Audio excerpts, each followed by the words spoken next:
राज्य के पूर्व वित्त मंत्री विधायक सुधीर मुनगंटीवार का जन्मदिन सेवाभावी उपक्रमों से मनाया गया। साथ ही शहर के विविध धार्मिक स्थलों में सामूहिक प्रार्थना, पूजा अर्चना तथा दीप प्रज्वलन का कार्यक्रम लिया गया। राज्य के पूर्व वित्त मंत्री तथा बल्लारपुर विधानसभा क्षेत्र के विधायक सुधीर मुनगंटीवार का जन्मदिन चंद्रपुर शहर में विविध सामाजिक तथा सेवाभावी उपक्रमों द्वारा मनाया गया। भारतीय जनता पार्टी के कार्यकर्ताओं ने इस दिन पर अनेक समाज उपयोगी कार्यक्रम का आयोजन कर एक सकारात्मक संदेश दिया। कार्यक्रम की पार्श्वभूमि पर जिला वैद्यकीय महाविद्यालय में मरीजों को फल तथा आवश्यक वस्तुओं का वितरण किया गया। इस उपक्रम में जरूरतमंद रुग्णों को औषध उपयोगी वस्तु, फल, अन्न साहित्य साथ ही अन्य उपयोगी सामान वितरित किए गए। साथ ही शहर के विविध धार्मिक स्थलों में सामूहिक प्रार्थना, पूजा अर्चना तथा दीप प्रज्वलन कार्यक्रम लिया गया और इस मौके पर इस धार्मिक कार्यक्रमों द्वारा विधायक सुधीर मुनगंटीवार के दीर्घायु आयुष्य के लिए तथा उत्तम आरोग्य तथा सफलता के लिए शुभकामना व्यक्त की गई। इस सभी उपक्रमों का आयोजन और नियोजन सुधीर मुनगंटीवार मित्र परिवार की ओर से किया गया,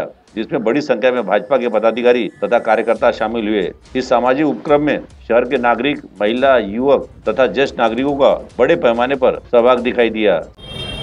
30 जुलै आदरणीय लोकनेते सुधीरभाऊ मुनगंटीवार यांचा जन्मदिवस। राज्याचे माजी वने व सांस्कृतिक मंत्री आदरणीय सुधीरभाऊ मुनगंटीवार म्हणजे जनसामान्याचा बुलंद आवाज, जनसामान्याची सेवा हेच त्यांचं व्रत घेऊन त्यांनी आयुष्यभर जनसामान्याची सेवा करण्याचं आपलं जीवन समर्पित केलं।